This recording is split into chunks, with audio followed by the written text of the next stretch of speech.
right one. Probably Mana. You said Mana? Yeah, I saw it.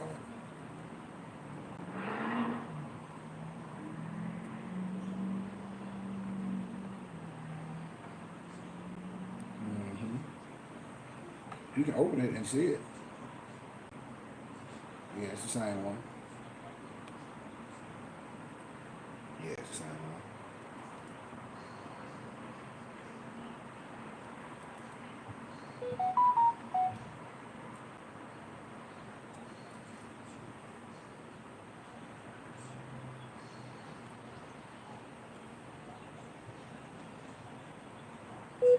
Yeah, I just didn't open it. Let me see. Hold on. Give me a second. Let me see. Probably have it.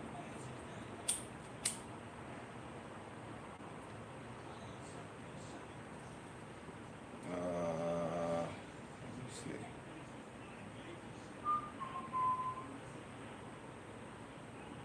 Mm, yeah, it depends on the name of it. But I think I got it.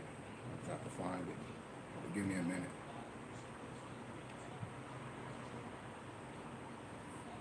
Let me see.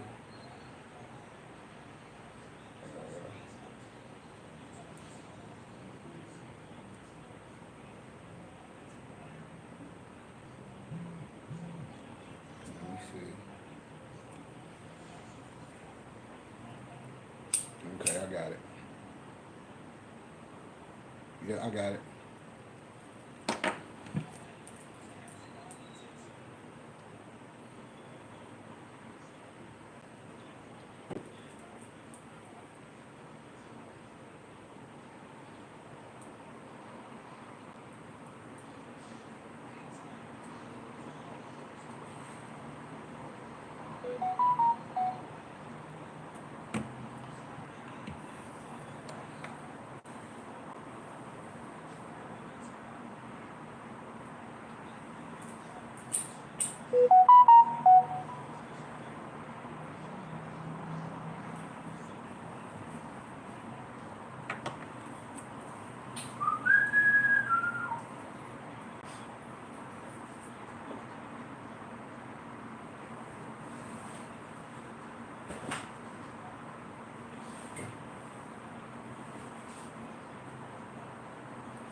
Yeah, we're getting ready to in a second.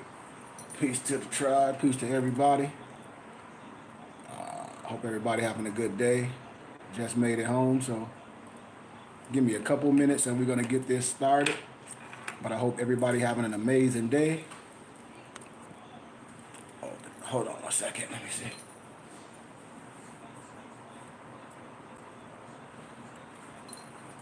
I think it was kind of blurred. That's on me. Let me see. I think that's my light.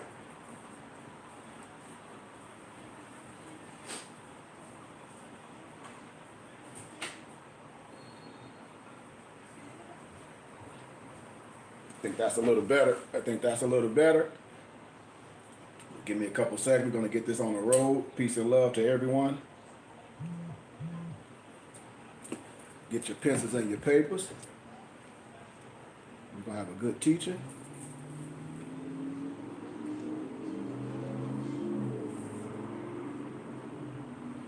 On this good day. So just give me a second. Let me get my tea. My warm and my cold tea.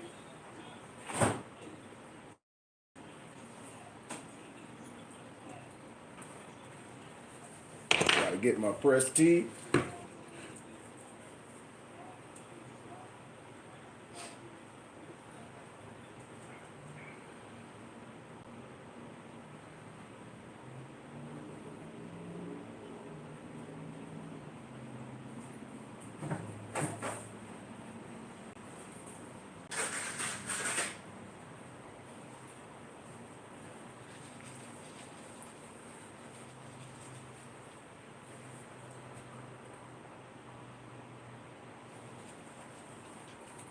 Peace, peace, peace. I hope everybody having an amazing day.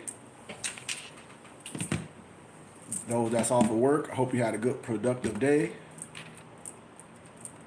I know I did. So I like to come back here. That look weird. On my time and come give you some of the wisdom that I'm able to speak about on campus and with students that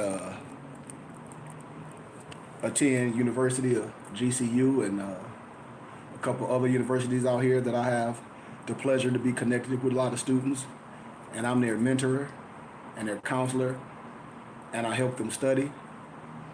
And I just jump on here on my social media page to share some of the wisdom with the people that's here. So once again, get comfy, get your tea, get your smoothie, whatever you want. You know, light your incense. And we got 3 more minutes and we're going to jump into it.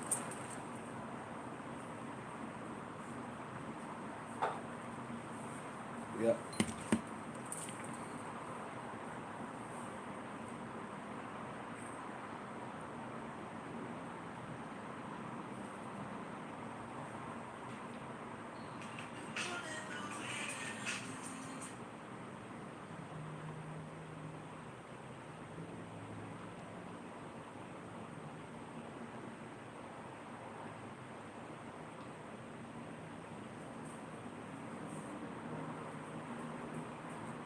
Santa Claus, no, man.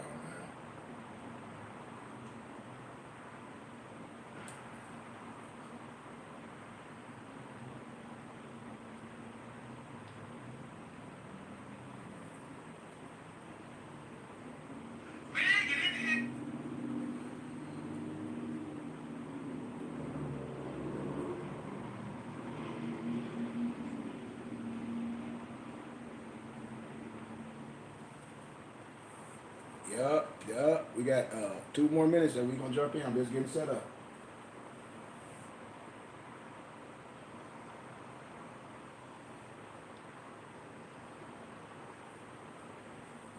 Yeah, I already shipped it to him. He should get it in the mail. Yeah, he should receive it in the mail.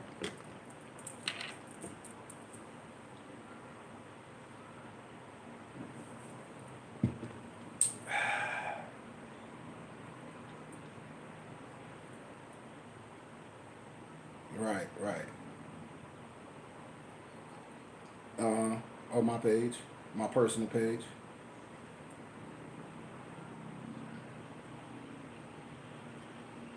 Right.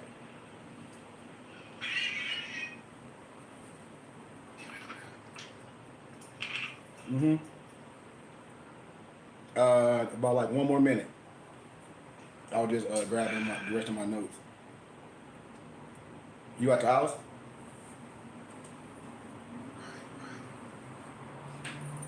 I said you at the house? Okay.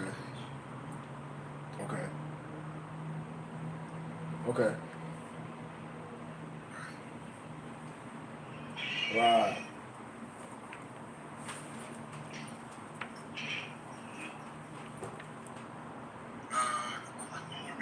Let's see. Peace, Moso. Let me see something.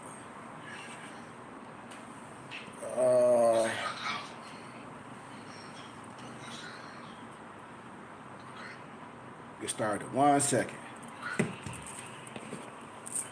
Hope everybody having a great day. I know I am, man. It's a beautiful day in the land of the living. As always, peace. Peace, Moso, my brother. Peace, love you, man.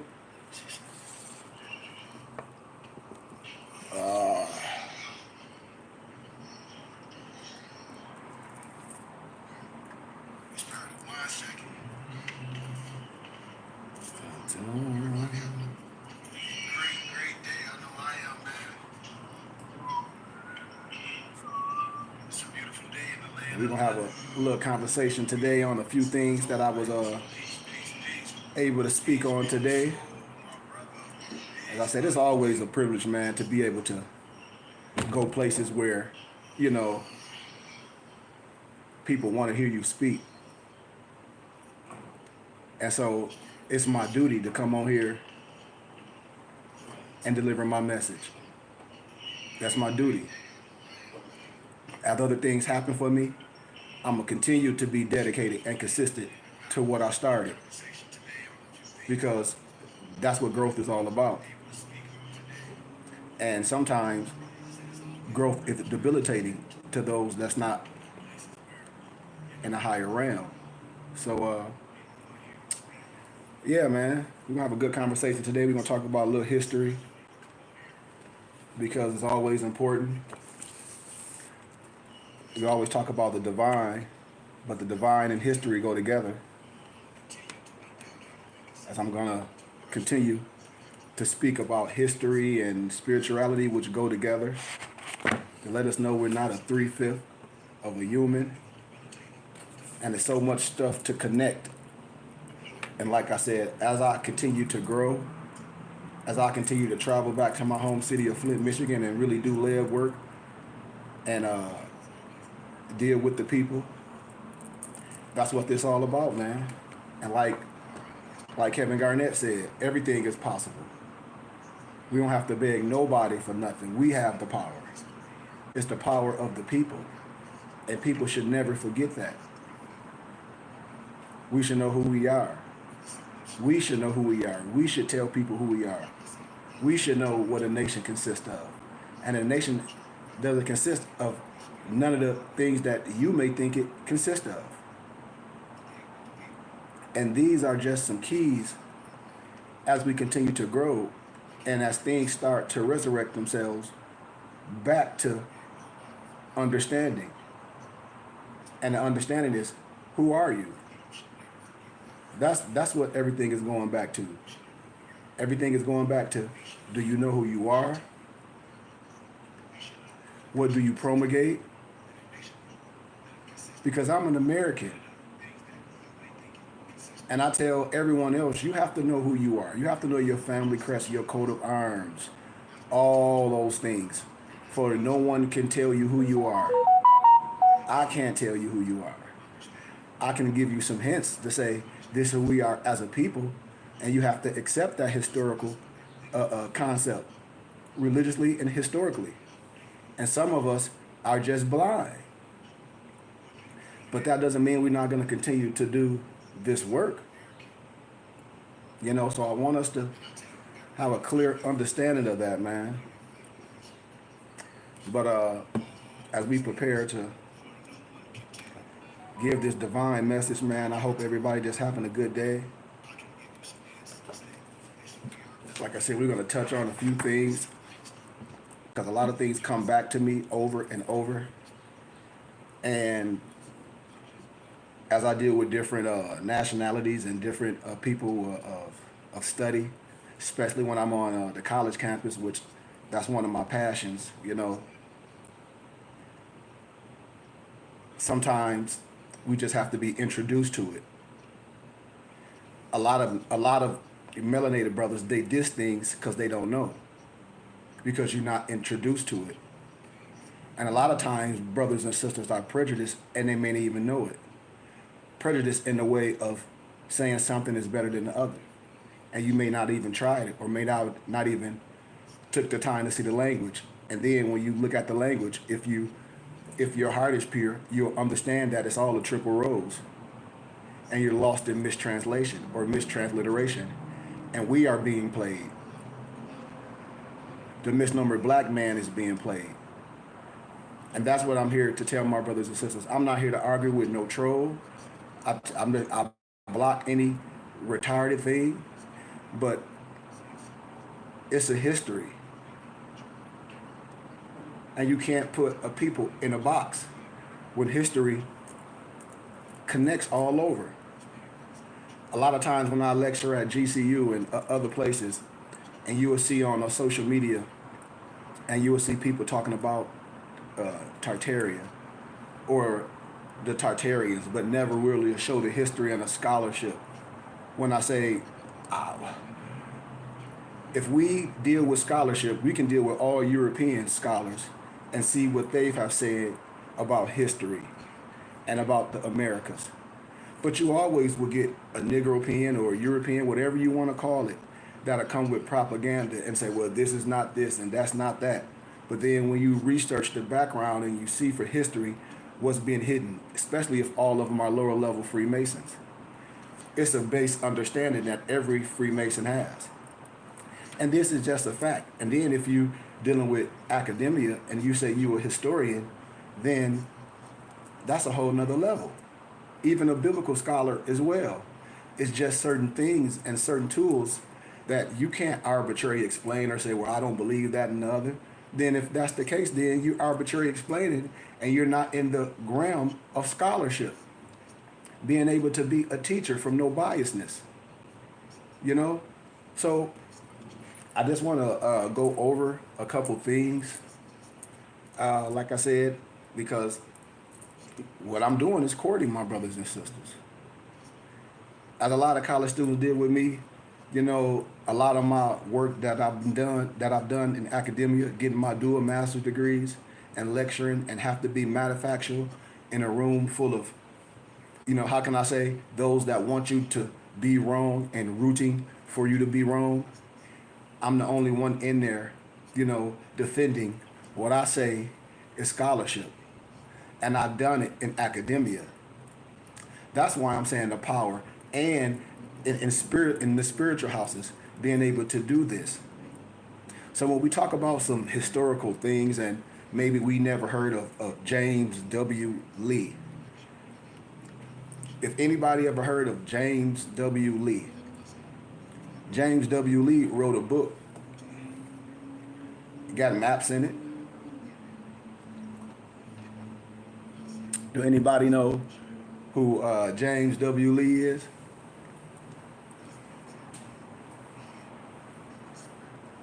Because remember, brothers and sisters, this is what an enemy comes in all shapes and colors. It can be yourself.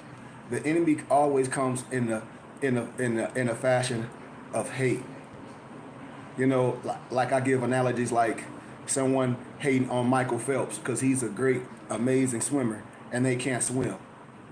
Why not say, hey, you know? And then a lot of people say, well, books don't mean this and books didn't mean that. I didn't say they did. You say what they are. That's when you know a person feel a certain way. Because application and understanding, it really is something. This is what I tell people why my people are lost due to a lack of knowledge. I continue to tell my brothers and sisters why people are in the so-called hamster wheel. And things has never changed, Noble Malik, because brothers still haven't came together. It's an ego. It's almost like a pissing contest.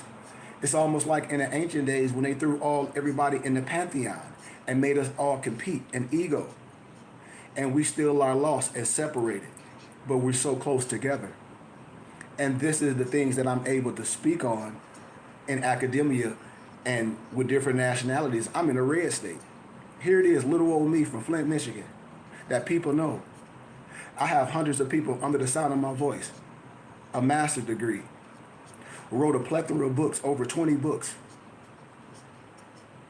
helped so many people in prison, children, had our own physical temple out here, buildings, use our own funds. We have 10 acres of our own land. We started so many companies, book companies, and we continuing to grow as I'm making my way back to my city. Our people are lost, dude, because we don't know who we are. And we can never get to the economic aspect of knowing who we are because we don't know who we are as our nationality, as a people. That's the thing. Why you think in history it's so much effort to tell the misnomer black man, oh, the misnomer African American, oh, the misnomer Negro, who they are? Why you think they never taught you about the Declaration of Human Rights, Article 15? Which is you have a right of a nationality and a right to change it, and to claim a child replaces the birth certificate. Why they didn't teach you about the religious rights of the indigenous people?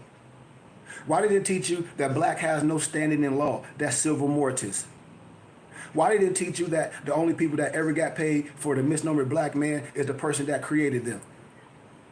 Why all the black teachers that you say, oh, black and I'm proud, tell you that it never was no Willie Lynch letter? And that's propaganda. If it was a Willie Lynch letter, it would be in the Library of Congress. And it's all propaganda, Eurocentric and Negrocentric propaganda. And when I lecture this in the college campus, you can hear a pin drop.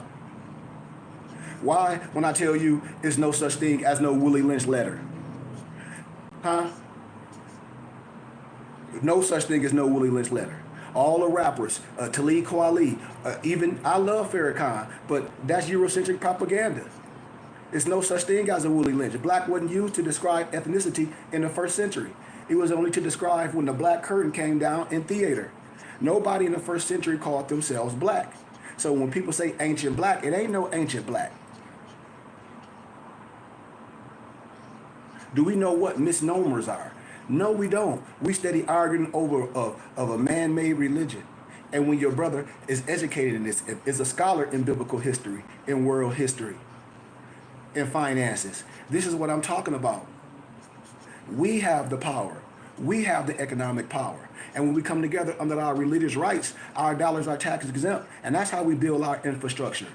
But see, brothers and sisters going out to beg people for jobs because only thing the slave do is what? Serve their master. But when we create our own thing, we can have our own teams. We can have our own coaches. We can have our own, we can create our own pipeline. But we don't. And that's the problem as we sit back and give it away. We must anoint our brother. We must. That's how we can have something. Because together we can have everything. I tell y'all how numbers is so easy to come together in one calendar. You look up a group of people have millions. We have to know who we are. We have to teach history and spirituality. The 3/5 clause. What was took away from us? Then our nationality and our spirituality. Because there's only one history. It's only one law. It's only one civics. It can't be a whole bunch of different explanations of who you are. And your brother right here is an educator, is a scholar, and you know him, you can touch him. That's a prophet and an angel. Someone that you grew up with, that you can touch, that you've seen the glory. And this is what we've lost. We just deal with martyrs, and we don't have to deal with martyrs. Especially, I'm talking to all my brothers and sisters from my city of Flint, and all of us that's done moved abroad. It's getting ready time, I'm telling y'all, to take our city over. We are the next generation. Us. We are the next generation, because everything is nothing but a popularity vote. So we can control things. We can make sure things happen. We don't have to put our destiny in nobody else's hands. Things can be done the right way, mentally, spiritually, economically, and politically. That activist stuff is over. We need to do things the right way, lawfully, understanding what can be done with who? We the people. Understand what I'm saying? And then we stand on it. But watch this. When I tell my brothers and sisters, our people are lost due to a lack of knowledge because we refuse to learn. What? We don't know who we are. We let people tell us so many things. We let, and then we don't ask questions. Well, I'm about to give you some stuff that's going to open your hippocampus, and you tell me what you thought. Because we're going to have a good time today. I'm just looking at some things. I'm just getting warmed up. Yeah. Like they say, picture pages, time to get your picture pages, time to get your pictures and your pencils. Yeah. See, they want to act like things are not real, especially when I deal with especially my brothers that's Masons, that's 32 and 33 degree Masons, that's Prince Hall Masons, and they won't tell you the truth. But then when I deal with my European Masons and I break out what? Atlantis of the latter days, then all your brothers that's been lying to you for years and took oath, there's nothing they can say. See, and these is facts. These is facts. The truth will make you free. You know? It's so many things that I can show you in history from the ones that you think is heavy, agree with your brother from peer-reviewed scholarly research. It's so much you don't even know. But I'll just stick with the context that I'm going to give at hand. And I hope brothers and sisters investigate. That's what ministry is all about. You know what I mean? Man, it's just, oh my goodness.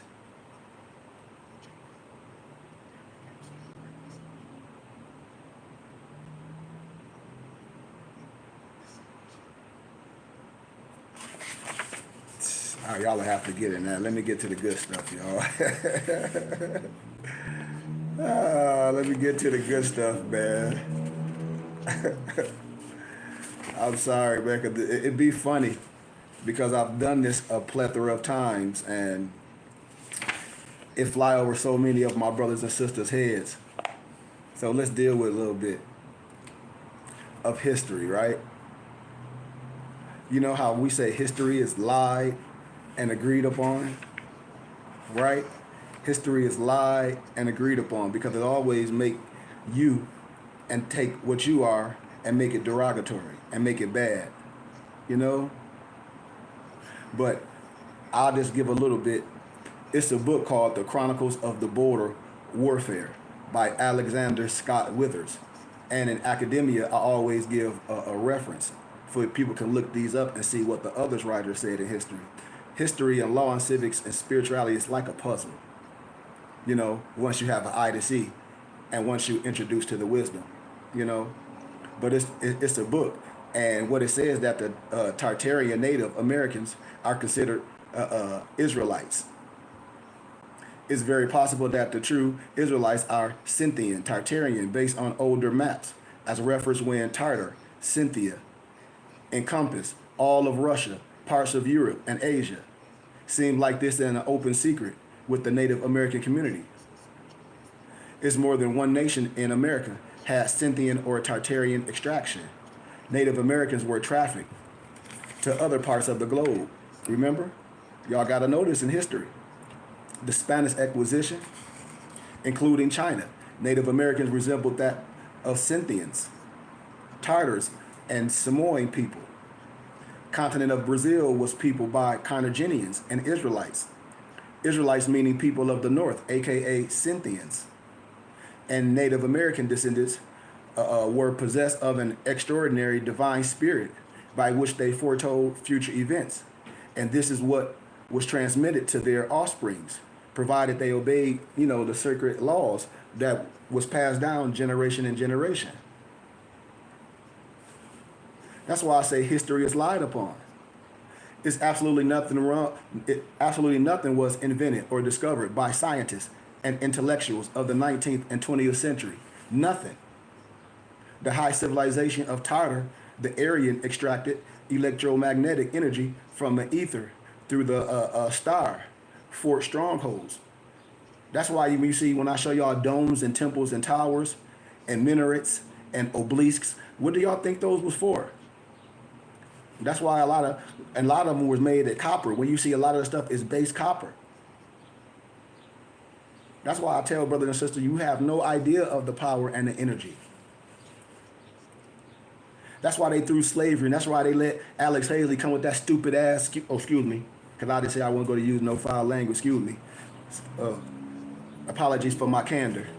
But that's why Alex Haley, they let him come with that propaganda, some roots, and he plagiarized that from a European, an Albion, a lower level Mason named Harold Colander, and he wrote a book called The African. The book, Behold the Pale Horse, is propaganda too. And Zachariah Stitchin, that tried to tell you the Anunnaki, some aliens, they all homeboys.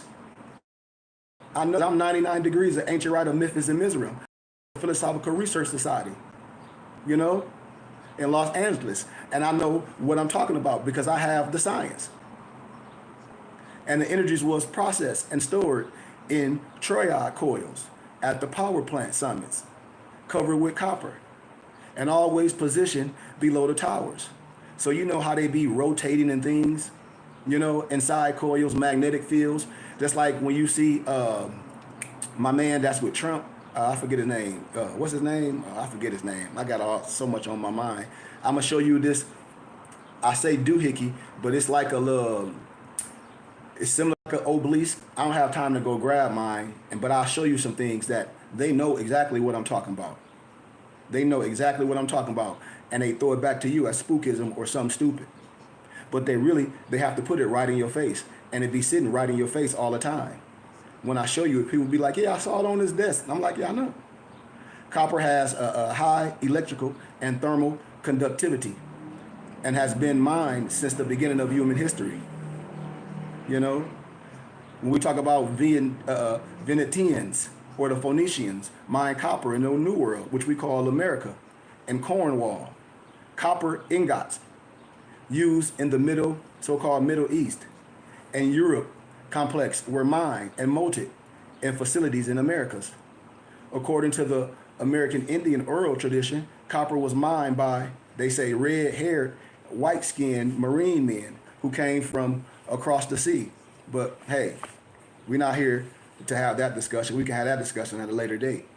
And mines of Almadine in Spain, Hancalisa in Peru, and New Almadén in California provided mercury per se, but they say they provided mercury.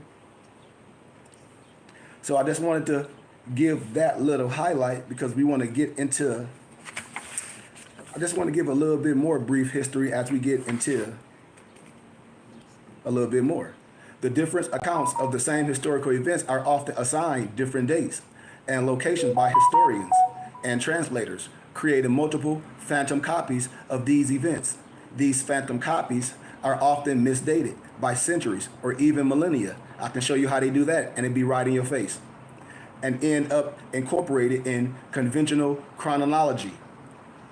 That is, chronology was largely manufactured by Joseph Justus Saclier in Opus Novum, De Impedimenta Temporum, which is 1583, and Tesserum Temporum, 1606, and represents a vast array of dates produced without any justification whatsoever, containing the repeating sequences of dates with the shifts equal to multiples of the major Kabbalist number 333 and 360.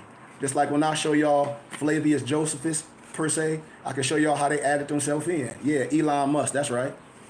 That is, chronology was completed by Jesuit.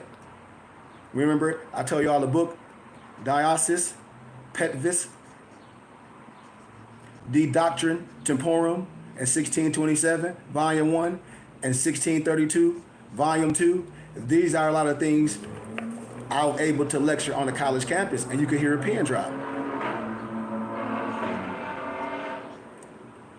The archaeological dating, the dendrological dating, the paleographical dating, the numismatic dating, the carbon dating. So you see all these forms of making sure what you're saying is valid. What? Just like our Morse Quran. These are the tools to measure what's writing, to measure what's right. It has to be a process, and you must have the tools. You can't just assume or just diss things on the religious dogma base, because that's not what we're here to do. And other methods of dating of ancient sources and artifacts known today are erroneous, not exact, or dependent on traditional order, that their use in conjunction as confirming one another is statistical fallacy. Probabilities can't be added. That there is not a single document in existence that can be reliably dated earlier than the 11th century. That most ancient artifacts may find other than consensual explanation per se. Just like when we talk about Socrates, Plato, Aristotle, get the book called Stolen Legacy by George G.M. James. All Greek history is nothing but stolen, watered down Egyptian history. These is facts. It's nothing to, come on, it's nothing to be like, oh, or to be upset about, or to be arguing about if we historians and we say we love what we do. Remember, ancient Rome, Greece, Egypt were crafted during the Renaissance. by humanists and clergy, mostly on the basis of documents of their own making. The Old Testament is a rendition of events of the 14th and the 16th century AD in Europe and Byzantine, containing prophecies about future events related in the New Testament, which is a rendition of events 1153 to 1186 AD, if you stay in context. That's the history of religions, runs as follows. The pre-Christian period, the Bacchic Christianity century, before and after, and its subsequent mutations in Orthodox Christianity, and then the Catholicism, and then Islam.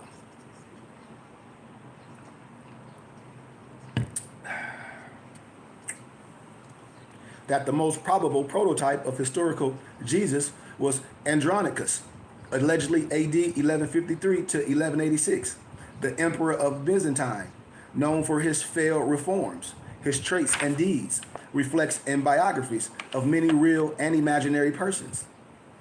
That the Almagidus, Claudius Ptolemy, traditionally date to around 150 AD, and considered to be the cornerstone of classical history, was compiled in the 16th and the 17th century from astronomical date of the 9th to the 16th century. So I hope y'all are seeing the precedent that we're making.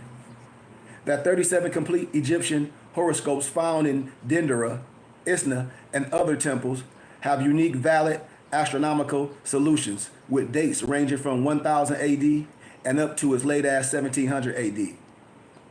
That the book of Revelations we know of contains a horoscope that is dated to 25th September to the 10th of October 1486, compiled by Kabbalist Jonas Recklin. That the horoscopes found in the Sumerian, the Babylonian tablets do not contain sufficient astronomical data. Consequently, they have solutions every 30 to 50 years. And on the time axis and the astronomical data, consequently, they have solutions that's going to go like 30 to 50. So when I say 30 to 50, you have to see that axis, the uselessness of purpose of dating. That the Chinese tablets, remember of the eclipse, are useless for dating as they contain too many eclipses that did not take place astronomically. That Chinese tables of comets, even if they were true, cannot be used for dating. That all major inventions like powder and guns, paper and print were made in Europe in the 10th to the 16th century. That ancient Rome and Greek statues showing perfect command of the human anatomy are fakes crafted in the Renaissance, when according to Fomico, such command was for the first time attained. And we talking about comparing history. When we talk about pseudo-historical Russian conspiracy theory, when I was able to compare these books like The Voyage and Travels of the Ambassador from the Duke of Halston, the great Duke, I was able to sit and read these manuscripts and ask questions. See, this is what I say we don't know. When I say what's a minister, a prophet, an educator, all those to stand man up perfect and erect, for he can know who he is, for he can know who the God is within him, and don't get caught up in religious fallacy. It's nothing outside ourselves. We caught up in religious fallacy. You got the Hebrew Israelite, you got the Al-Islam Muslim, you got the Black Mason, you got the pro-right brother. All these brothers, they all confused. We talk about pseudo-historical Russian conspiracy theory, which argues that events of antiquity, generally attributed to the civilizations of Rome, of the Roman Empire, ancient Greece, and ancient Egypt, actually occurred during the Middle Ages. See, I can talk deeper in that, but let me speed up a little bit.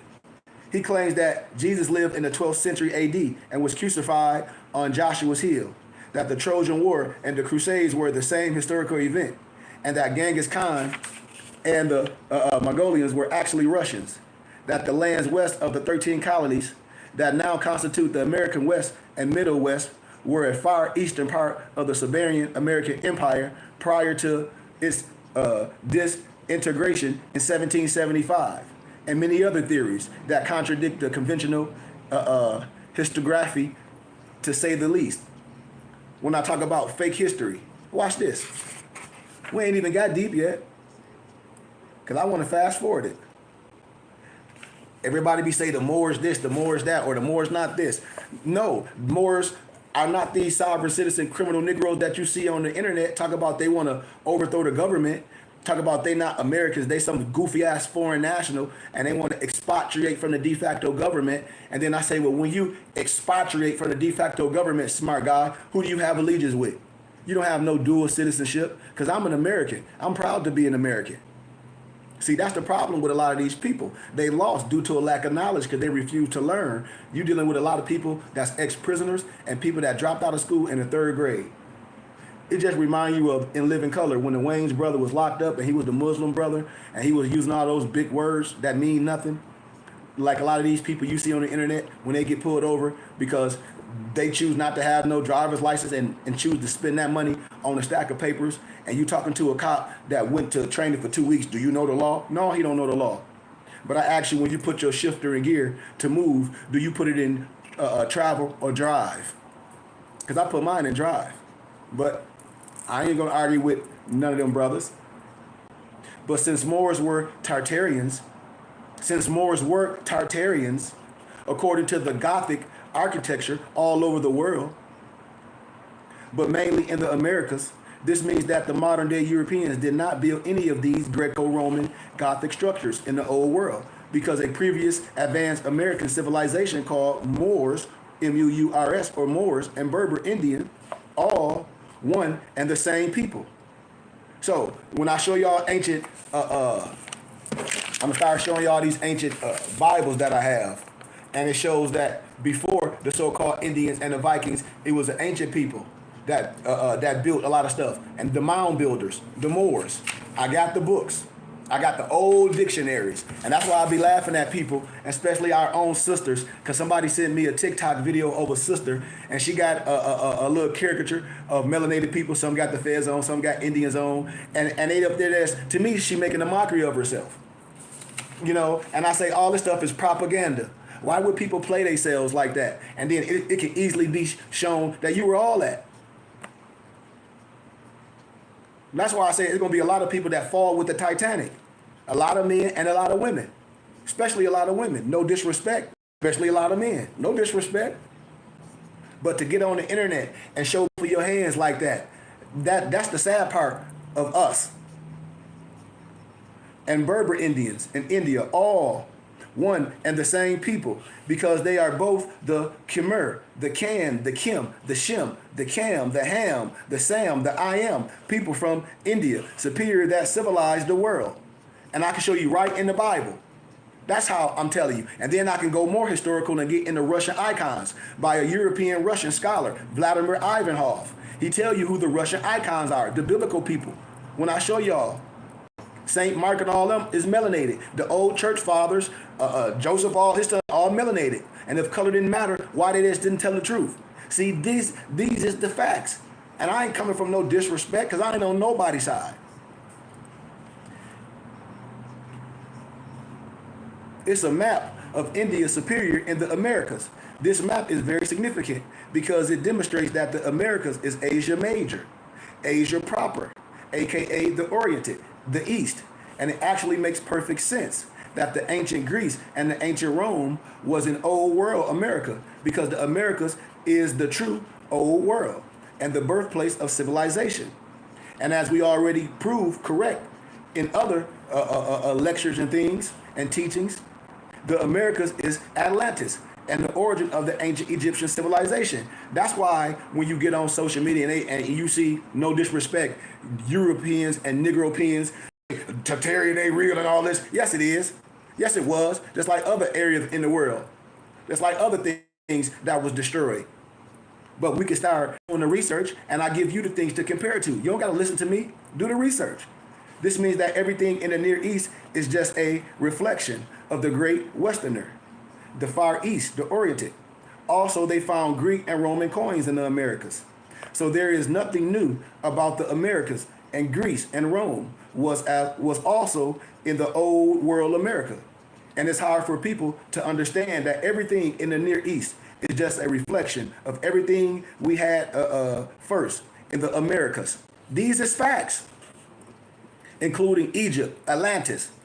You can find all the pyramids when you go to the Grand Canyon, and you find all those artifacts and the pyramids. Why you think the National Guards and the Secret Service protecting all that in the Americas? All these mounds was here in the Americas. I'm an American because Egypt was a global blackamoor civilization. Get in the 1599 Geneva Bible. It don't call you an Indian or nothing. It calls you a blackamoor. And I can take you all through Europe. The Americas is old Egypt, Temeria, the land of Moors and the land of Mary, because the ancient Egyptian god Tot, you spell with the P, Ptah, a pre-dynastic Egyptian deity, Atlantean god, and all the European Freemasons, all the Scottish Rite Masons know what I'm talking about because they have the book Atlantis of the Latter Days, the same one that I have, and they know it. And a lot of the lower level, our brothers that's melanated Masons, the joke is on them because they'll tell you that they a widow son. And every European Mason that have any sense in their brain, they tell you that they a son of a Muslim. But why would your melanated brother, your uncle, your cousin, or your friend that walk around talk about he's some Prince Hall Mason tell you that he's some widow son? Why? Why? See? I told you, the joke of Masonry is not the European. The joke of Masonry is the Negro. But it's the Atlantean god. It's from the Americas. Yes. Tot, Judah, is from the Americas. And then I can show you all the slave ports. You know, the Negro question, how Judah had like 4 different names because his territory was Ta, a.k.a. Utah, a.k.a. Judah. Territory which covered Mexico. And when a lot of people, we just go to Mexico and we'll go to Cancun, and not too far from Cancun is the Olmec Museum. When you go to Cancun again, go to the Olmec Museum and then figure it out. I was talking to one of my homeboy sons. We was at one of our homegirls, potato spot in Flint, Kisa Potato Spot. I was with my homeboy son, my boy I grew up with. I love him, Julius. And I was asking, did he know anything about the Olmecs? Never knew. And that's why I said so much work we have to do. And that's why I said, man, we about to do this work in my city. And I hope everybody understand what I'm doing and donate and support. And we have our brick and mortar, our spiritual house, our educational house, our own brick and mortar where we can learn. We ain't got to be begging nobody. We can donate. And several states, California, Utah, Nevada, Arizona, Oklahoma, Missouri, and Texas. Additionally, Tot was also the chief god of Luxor in Memphis, Tennessee, which is in the Americas.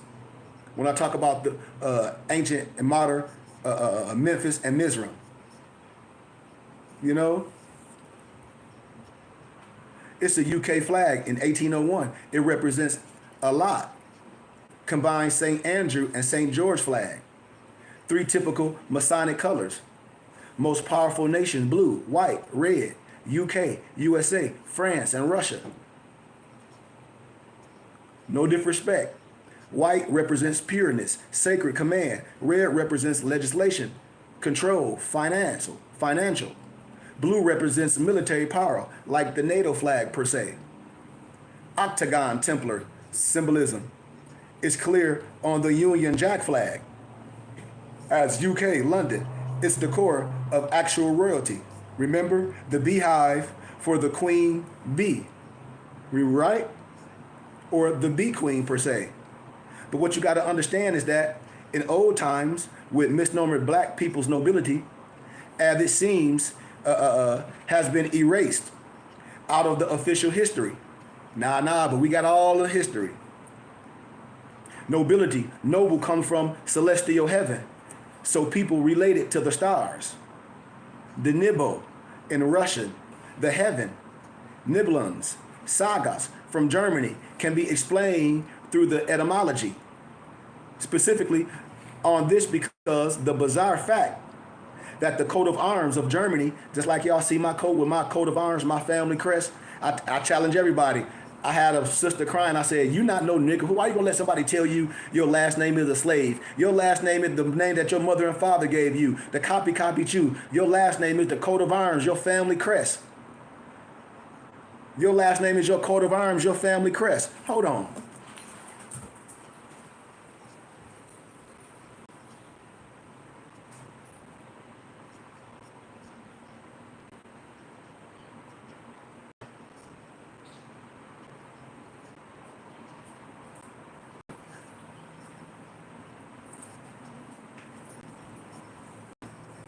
This is my family crest, my family coat of arms right here. Goodman family crest. When I tell brothers and sisters, why would you let somebody that look like you tell you some slave, or some religion tell you your last name is some slavery? Who told you that? I'm an American. My last name ain't attached to no slave. I know who I am. I annex my name. I annex my free national name, my L, my Bay, or my Day, what? To the name that my mama gave me at birth. This is my family crest, my coat of arms, my lineage, the copied Jew. I'm telling you, the second president of Egypt, Nasser, said the reason why Israel is cursed is because God's people left black and came back white. This ain't me saying it. Researching what I'm saying. Even Hitler said, what he said, he called someone the Bastard and said that they not God's people. This ain't me saying it. So don't nobody get upset with me. And then when you see the Europeans, the Albion, the Trelodite, and they have the Moorish heads on them like I got on me, because they representing that tittle of the blood that they took from you. This is my family crest, my coat of arms. My family crest, the Goodman family. The Goodman family, right here. So when somebody talk about that slave stuff, man, that I don't know what slave history you talk about, because we about to destroy that in 1 second. And then what you gonna say? This ain't as much people does in these so-called racial debates, but this ain't no racial debate. We dealing with history. History, our story, whatever you want to call it. The ancient world had white, black, or yellow kings. I'm interested to know why black people fell in a short or unfortunate disgrace worldwide. This is what the author's saying. This is what James W. Lee is saying. Some historians, this is what he says. He says some historians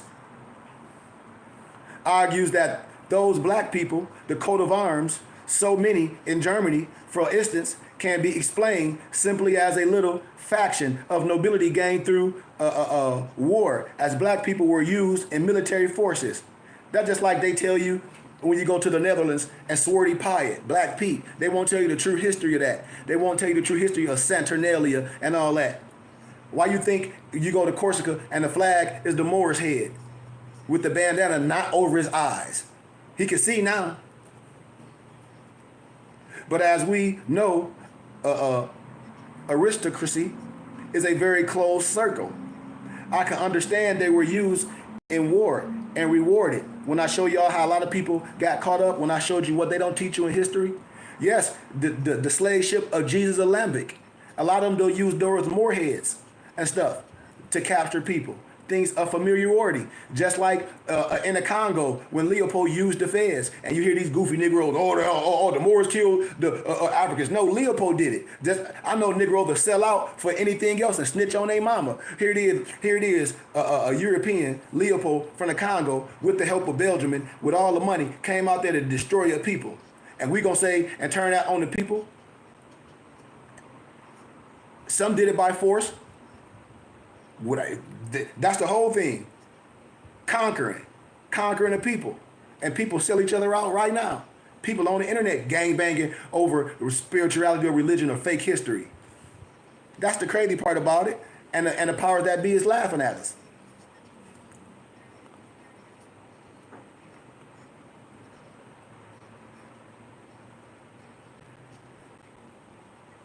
But I can understand they were used in war and rewarded in some way by that, but not widely set in high nobility positions. Watch this. North American Moors, elimination and rewriting of American history. Credit to Marcia Romolo and the Blue on Facebook. That's one of the ladies. But the territories of Canada, United States, and Mexico were known as Indian Superior and were populated by the same people that was wiped out across the ocean during the Russian Revolution during 1917 and German Revolution of 1918 and 1919. And so I want to tell y'all some other things that's happened to me today. Like I sent my bio to a lot of people that I be lecturing on campus and professors and librarians and people from different churches. I sent my bio and they was like, I can't believe that not only your people, and you say you're from the city of Flint and everything is raggedy and all the buildings there and the people ain't came together. They were like, do they know what's going on in the world? And I said, we have the power to do this. Because the power is the people. I keep saying that. Nobody else is going to teach you this.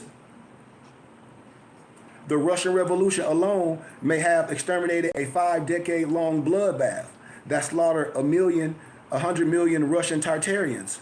Remember Russian Tartarians? Now I go back to Russian icons from Vladimir Ivanov, the Russian icons, the church, the biblical church fathers of the Bible.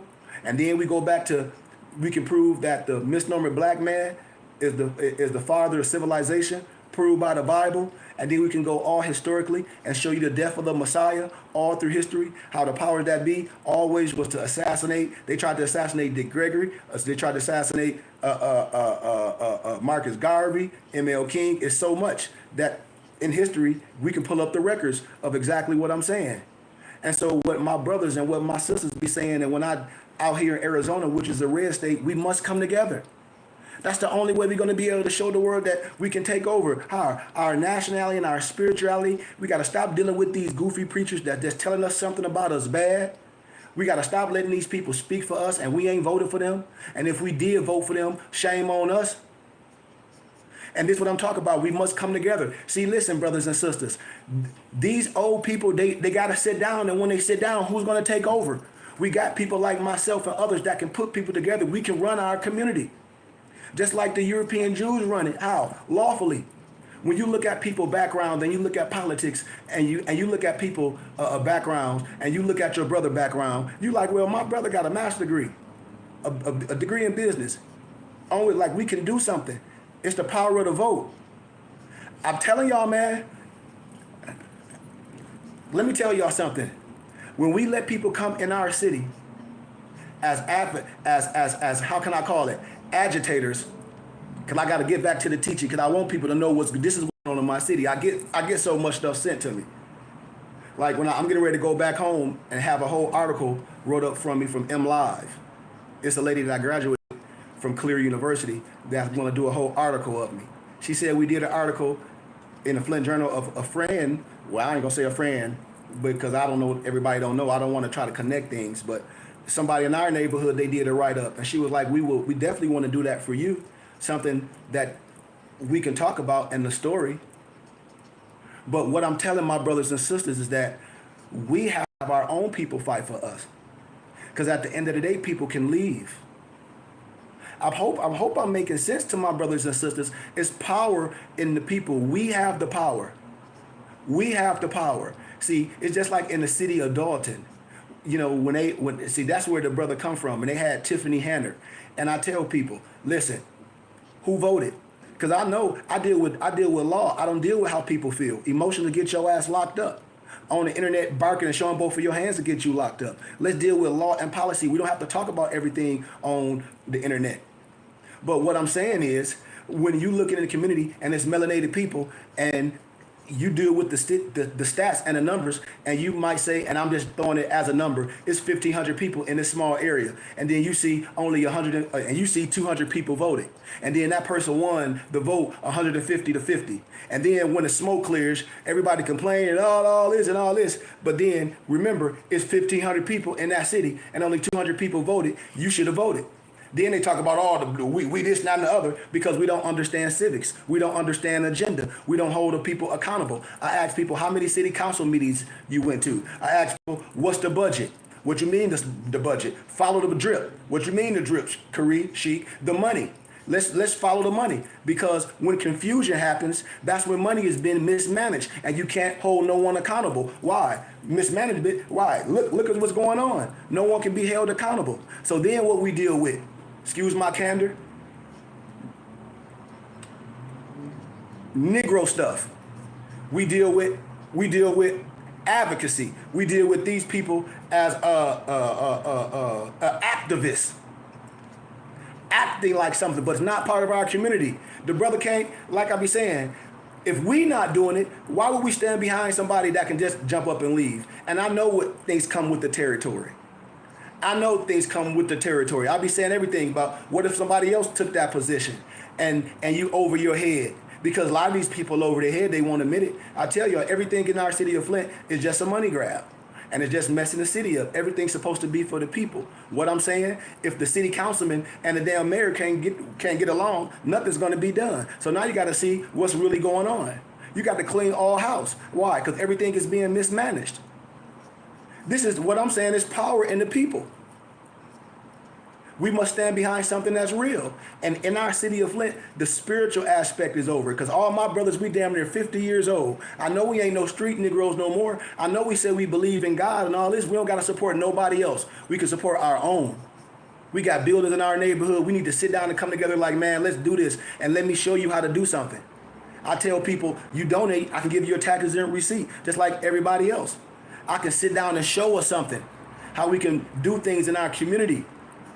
This is what I'm talking about. And then if we care about the growth in our neighborhood, then we got to put the right people in city council. Then we got to stand behind the right person to be the mayor and push it and back it. Because if we don't do that, all we're going to be doing is dealing with the same refurbished people that we had before. Because who getting ready to run for the mayor again? Who? The dentist? And I ain't no disrespect. I don't vote for people just because I like them. Oh, well, she's a woman. That DEIS, that DEI stuff. No disrespect. But what's your background? What's your background in this and policy? And these are the things that I'm saying. We have to support something that's new. And the power of the people, we can be transparent. When people got to act like we work for them. I'm telling you. And then, to trump all that, the religious laws. Who we are trump all that. We can stop, we can shut everything down with the dollars we giving to Uncle Sam. So let's proceed. I want to get to, well, I'm almost at the good part. But this one I talk about when these brothers be crying and complaining because we don't know who we are. The preacher's not going to teach you that. We're going to say a happy Black history. We're going to say Merry Christmas. We're going to say all these things that's meaningless. But then when it's time to stand up for who we are and what we are collectively, it don't mean nothing. Because it can't be a Black community because according to science and law, Black means death. And according to science law means silver mortis. If you smart, when they say state your name for the record, I hope you're not Black. I hope you're not Black. Because I done broke this down already lawfully. The Constitution has never been abolished. What it is, a lot of our brothers just don't know. This has been my profession over 15 years. And all my muftis and people know. So watch this. Watch this, y'all. I'm going to get, when I talk about the New World Order, watch this. Remember after certain people took possession of the new found land, remember what I told y'all, Nova Scotia. The New World Order agents reached New Amsterdam. Remember, it's New York. And when I show you what's on New York, when we talk about the stock exchange, I can show you how that was all about slaves. I can show you very historical stuff because I lectured this on a college campus. I can show you all the Moors legacy and all the European universities that the Moors was teaching those European students first because none of them could read or write. Washington and the Great Lakes of North America settled in Milwaukee, Chicago, and Detroit. Don't y'all know who discovered Chicago? Research and see who discovered Chicago, brothers and sisters. The Americas. Then things started, light bulbs will start going on. If you're smart, research it. It'll tell you. All you got to do is pull up and say, who discovered Chicago? And tell me what you get. Show me a picture of who it is. From there, they organized the massacre of 10 millions of buffaloes, cows, and wild horses, and transformed the assembly lines of the electric car factories into oil cars. I told y'all, a lot of the stuff we had, when people don't be understanding cameras, all that stuff already happened. I'm telling you what I know. It was necessary to sweep away all the fertile lands from its original inhabitants. It was then that the massacre of men and animals began. Let me drop a little science on y'all real fast. Think about this. And yeah, my mufti's on here. He worked for the airlines. Watch this. I'm gonna drop some science on you. Remember before the so-called Pangea, everything was connected, right? And when I showed y'all Egypt and all these places was close and all that, right? When I show y'all the ground plans for a Louisiana Purchase at the carnival, but y'all don't remember a lot of stuff used to be revealed in them places. But when you look at these things, when maps connected, you will see. Well, you won't see. But why you think airplanes, they make all those stupid ass ways to confuse you and make you think it take so much time to get a certain place? That's a whole nother teacher. I want that to stick in your head. See, this is the thing that you must know. When we don't discuss lower level things when you operating in one on that first dimension. I told y'all, man, we operate on the first dimension. We don't come around to be cool with nobody. We are the change unit. We are the change unit. I'm able to bring my chair and my table to any meet, to any city hall meet, to any law official, to any dignitary that people think is heavy in the city of Flint. I done been around twice that. We don't respect nobody that dribbled a basketball and now they just got to work a regular job. It's the wisdom. I'm telling you, because they think Negroes is monkeys. How I know? Because they lower level Masons. This how I know. And I'm their teacher. I be waiting for somebody to say something. I'll be waiting. I'll be like, because they be like, no, well, Sheik, well, you're not this. And they say, well, we support you. I don't want to be supported by all other people that don't look like me. This is what I'm telling my people. But the New World Order ordered the native Indians. Remember, so-called Christopher Columbus was such a great navigator. Watch this. That he thought he landed in India, which is the American Indians were named. Right? Remember? To leave their lands and march without water or food for days. We know as the trial of fears. Here it is, that's stupid. And aim was to exterminate them without spending ammunition. Trick them Negroes. Others were killed on their own land through what? Blankets, impregnation, and smallpox.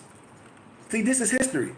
Perhaps many of them went to feed Chicago's meat industries, mixing with those of their herds. So the original American Moors were likely Islamic. We're not talking al-Islam. And see, when people look at me and my muftis, we only get crazy stares from Negroes. All Europeans know who we are. They call us Sufi. They call me a shaman or a medicine man, whatever they believe. They call me a holy man, a high priest. And everybody know we under the triple rose. We don't gravitate to one science where we miss the rest. We understand the Paraclete, the Fatimid, the Christian, or the Jerusalem. We have a clear understanding of all that. We monotheism. But as Sufis, as Tasawwuf, the closest place to find God, Allah, is in our heart. Anything outside yourself is true shirk. And no God man is not going to teach you that because they can't. That's why. That's why. That's why.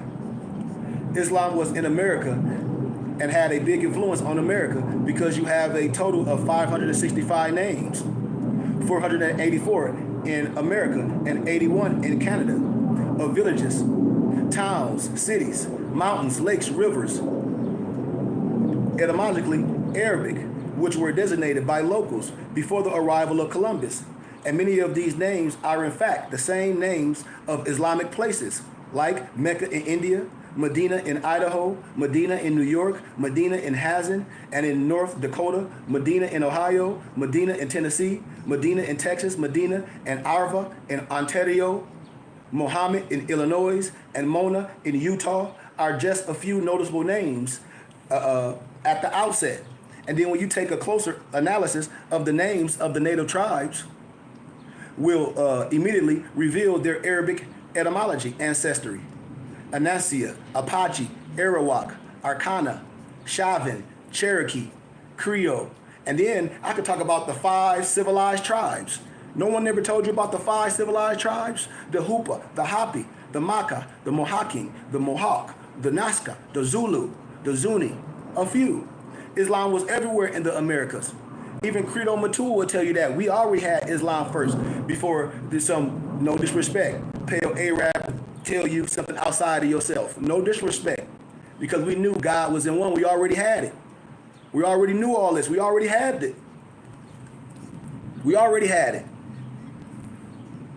One just had to look at it, because you can see the evidence from Queen Khalifa, California, to Allah Bunya, Alabama, to Tallahassee, to Medina, Ohio, to Moorestown, New Jersey, to Islamorada, Florida, and to Alhambra, California. Muslims have left a big impact in the Americas. What happened to the Berbers, the Saracens, the Muslims of America? Now let's play a devil's advocate. When people say, oh, well, we want this, well, we not that. Okay, well, the ancient free melanated people in America were Amazigians. Amazigians. You're going to let somebody tell you that slave stuff, and I'm about to give it to you in a second. We almost there. And have you ever heard of the Spanish Inquisition or the dumb diverses of 1452? Write this stuff down when our brothers and sisters be sitting in front of these pastors and I say, woe to you lying preachers. Oh, well, what you mean? See, the scripture says that, woe to you lying preachers. 1 Thessalonians 5:21 says, prove all things and hold fast to good, to what is good. In the Bible, it says it's qualifications to be a pastor, a teacher, a rabbi in Titus. But what do Negroes say? Oh, I was called. Oh, Tyrone called you. We don't know what a God and a man in the flesh is, or the prophet and an angel. We let people put, how can I say, stipulations on it from European or Negro perspectives. And that's not what a God in the flesh is. But the verses of 1452 issued by Pope authorization Christians to enslave Saracens. Remember?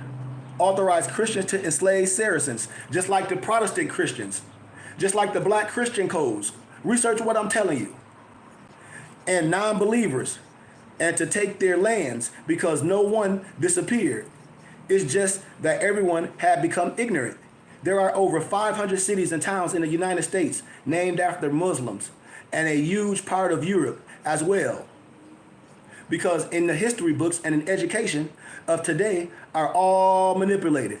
Therefore, Western academics will not get us out of our deep sleep, because Western academics and your preachers and Freemasons, the institution that has put we the people, the Lenape, the Moors, to sleep to begin with. We need our own understanding as scholars. And I'm one of them. I've been in the Lions Den. I went to academia. I graduated with honors. A lot of these people compare by oath. But I have the same education. The Moor come from the Oriented, the Far East. What's also interesting is that Oriental means Western scholars who study Islam, according to the book Orientalism by Edward Said. Islam comes from the Oriented. And additionally, if you read subsection 4 of the Delaware law, it will tell you that the Lenape Indians were formerly known as Moors. I keep sticking a fork in these people, but they know it. That's why they don't come to me with that. You can only come with slander. And I don't care about that. I've been through so much. None of that stuff matters to me. I tell people like, man, I live like a dead man. They be like, what you mean you wish death on yourself? I didn't say that. I say, I live like a dead man. Why? I'm not fearing of nothing. It's nothing to fear. I stand on what I say. I say what I say with a bullhorn in the corner. I say what I said in academia amongst all people that didn't look like me, professors and everything, and stood strong on my square. What are we talking about? The Lenape were Delaware Moors originally. However, the word Lenape means we the people. Get it? We the people.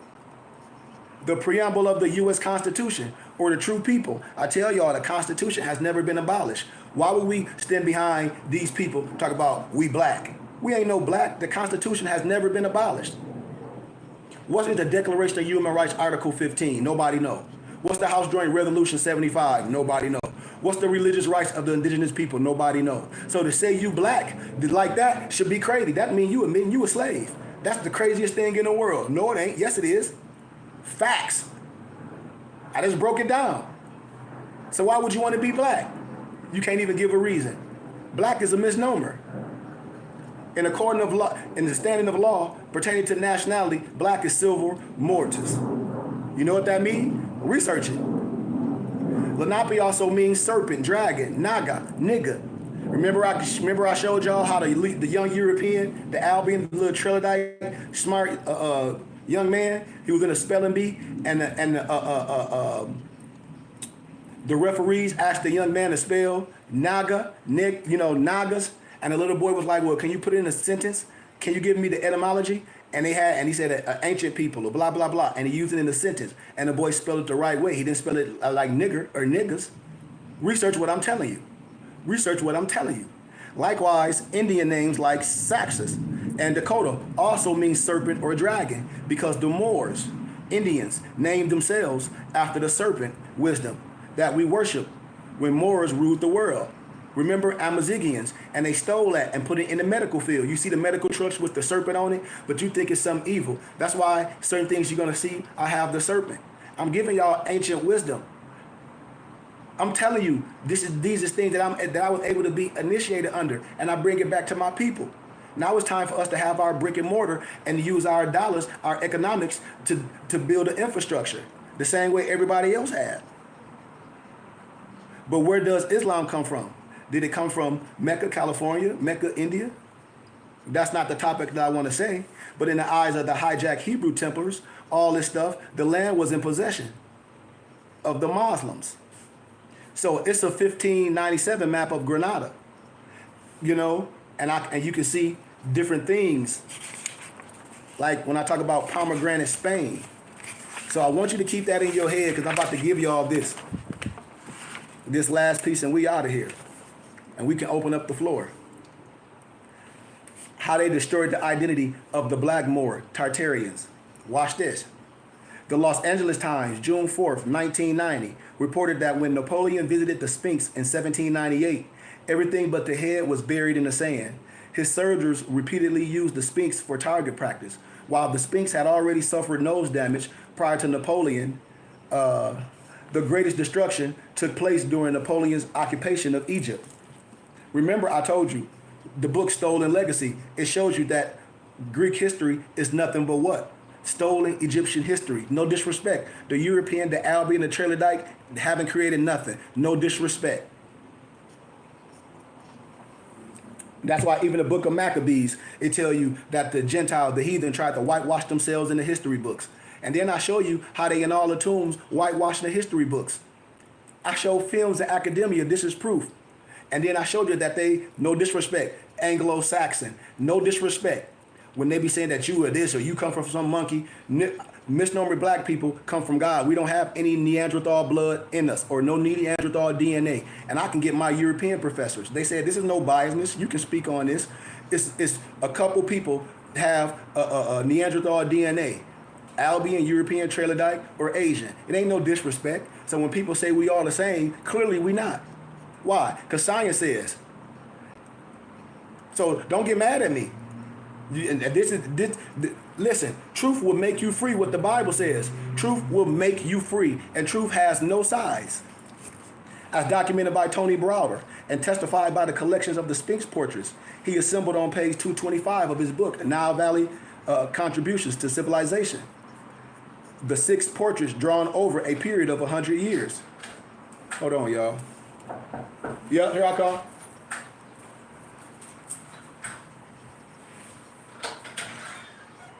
What up, dog? You good? Huh? You got your cool Raoul's on? Yeah. Got your cool Raoul's on. What's up, cuz? But let me finish this. You hungry? No, you're not. Yeah. We're from 1698 to 1795, and the only current evidence available which shows the progression of the nose destruction. So y'all know that everything that was there, the statues, they missing their noses, whereas European looking figures are intact. No disrespect. They always try to defile everything. See, these is facts. It's no disrespect. Faces of the Africoid sculptures were also altered to appear Caucasoid by Kamet's European conquerors. A Sphinx statue on display in the British Museum admits that the face of the statue was reworked. And during the Roman occupation of Egypt, reporting on the riddle of the racial identity of the ancient Egyptians, Count C. Vonley I hope y'all writing this down. A distinguished French scholar who visited Egypt in the late 1700s wrote with astonishment, "When I visited the Sphinx, its appearance gave me the key to the riddle." Just like when I give y'all other European writers and scholars in the first century, Bertram Thomas, he wrote a book about the Arab. See who Bertram Thomas say the Arab is. Then it's another first century scholar from Russia named Vladimir Dale. He wrote a dictionary and tell you what the Arab is. And it ain't spelled A-R-A-B, it's spelled A-R-A-P. These is facts. Nobody can be mad what I'm saying. Black as gypsies. Beholding that head, typically Negro, in all its features. He later added, the Egyptians were the true Negroes of the same type as all native-born Africans. The New World Order, Romanov dynasties, will often deface statues of past monarchs in order to erase or diminish their legacy. My empress just walked in the door a couple years ago when I was getting my dual master's degree at Grand Canyon University. We went to the Greek festival, and I already got big old eyes, so I'm seeing everything. My eye like a swivel. I'm always on the defense. I say, babe, you see what's in the back? I said, I see what's in the back. Gold ropes in the back. All the pictures of the apostles, Jesus, everything melanated in gold. Then they got the little copies of the pictures melanated, but in a certain time of history, they made the nose sharp. And I have to go on my research and find that type of art style that they did. In these cases, the removal of the nose would be accompanied by other, more extensive facial disfigurements, as well as the destruction of inscriptions and symbols of office, like their chieftain, like their headdresses, like when you go to the Olmec Museum in the Cancun. I'm telling you, go and see what I'm saying. So we almost done. Here it comes, drum roll. When all these people told you some out of Africa transatlantic slave trade, I told you any misnomer black person or professor talk about some Kunta Kinte and some roots, and I told y'all Alex Haley plagiarized that from a European. The European name is Harold Colander. He wrote a book called The African. The book is nothing but propaganda. Eurocentric and Negrocentric propaganda. And we took that and ran with it. Professors in college that teach African American studies have their students talk about this is some required reading to take their class. Required reading. And I said, and I lectured that in college, destroyed it, professor quit. I said, this is how I tell y'all how propaganda starts with our own people. Straight up trash. And the Willie Lynch letter, straight up trash. But we let people rap about it. We let religious figures get up there knowing that's some propaganda. So let's deal with it and we out of here. Some 12.5 million Africans were taken from their homes and forced aboard slave ships that were destined for the New World. About 10.7 million people survived the horrors of the Middle Passages between 1526 and 1866, only to end up in bondage on sugar, rice, cotton, and tobacco plantations throughout the Americas and the Caribbean. The transatlantic slave trade is the largest forced migration in history. Misnomer black people are indigenous to the Americas. Black Native Americans are not a result of the so-called Red Indian mixing with slaves. The so-called Red Indian come from mixing with the European colonists and the Asians that were in America before Columbus. The first Native Americans were Mongolian Tartarians. Melville Herskovich, a European anthropologist, was one of the originators of the out of Africa theory. Herskovich never had any historical, archaeological, or anthropological proof that black people of the Americas ever derived from West and North Africa. Then also remember Bloomback with that head, trash too. Consequently, Herskovich crafted the theory that blacks arrived in America from the transatlantic slave trade, which allegedly brought in more than 10 million African slaves. According to the National Archives of Spain and the Smithsonian records, there was no evidence to prove 70,000 ships with black Africans ever sailed to the Americas. Melville carried out the teachings of his mentor, Franz Boas, to make the original copper-colored races of the Americas get the 1828 Webster Dictionary and tell me what you see American is. All you got to do is fact check what I'm saying. Fact check everything I'm saying. I done oral lectures at academia with all professors, dignitaries. Get the 1828 Webster Dictionary and tell me what an American is. And then you read that to yourself, and now why would you call yourself Negro, Black, and Color, or African American? I don't know. Exactly. So hang yourself. Copper color races of the Americas, inferior, and the European presence, superior. Before this time, blacks coming from Africa through the transatlantic slave trade story never existed. As a result, Melville's work has been fragmented and used as propaganda by writers like I told y'all earlier, Harold Colander and Alex Haley, which further perpetuated the myth of the transatlantic slave trade through the hit movie Roots. They done wrote series and all that. And then you got people on the TV, these goofy Negroes that done made documentaries talking about Kunta Kinte was their damn ancestor. And I done showed you it's fake. And now they looking stupid. I said, y'all Negroes done want a side story for some stuff that's fake. You can't go to court in the law to defend something that's fake. The referee, the judge, whatever you want to call it, they'll say, why y'all in my courtroom? Y'all defending something that's fake. This man has won. Why are you wasting this man and that man time? What is your problem? You defending something that don't even exist. Oh, Kunta Kinte is my ancestor. It ain't real. Now what? Kunta Kinte ain't real. Americans were black people. Americans were black people, and they were not brought here on ships. Instead, they were enslaved right here on their own land. Remember, if they were brought on ships, the numbers are extremely exaggerated. It was published that 15 million to 20 million slaves arrived in the Americas between 1540 and 1850, over a 310-year period. According to U.S. history books, the Stewart synopsis point out a few questions that should be examined. One, over a period of 300 years, is it fair to say that 60,000 slaves were transported annually to the Americas? Or has transportation of slaves to the Americas been only a big myth? What you want, kiss? She a rich stand. She want a kiss. She wants some sugar. The largest seagoing vessel carried 400 slaves, but not all of the ships were that large. You see? And we passing out this fake history. We letting these preachers and these educators lie to us. We letting these politicians soak up all our money while we make YouTube videos. No, it's time to stand up and arise. I'm telling you, we need to know who we are. We don't have to be listening to these jacklegs. We got our own people. We can build our own. We can raise our money. Everybody get tax-exempt receipt, hold me accountable, and we can come back to our city and do some stuff as we gonna do it. But the time of the passage was 3 to 4 months. That means 200 vessels, ships per year will have to travel carrying 300 people, y'all.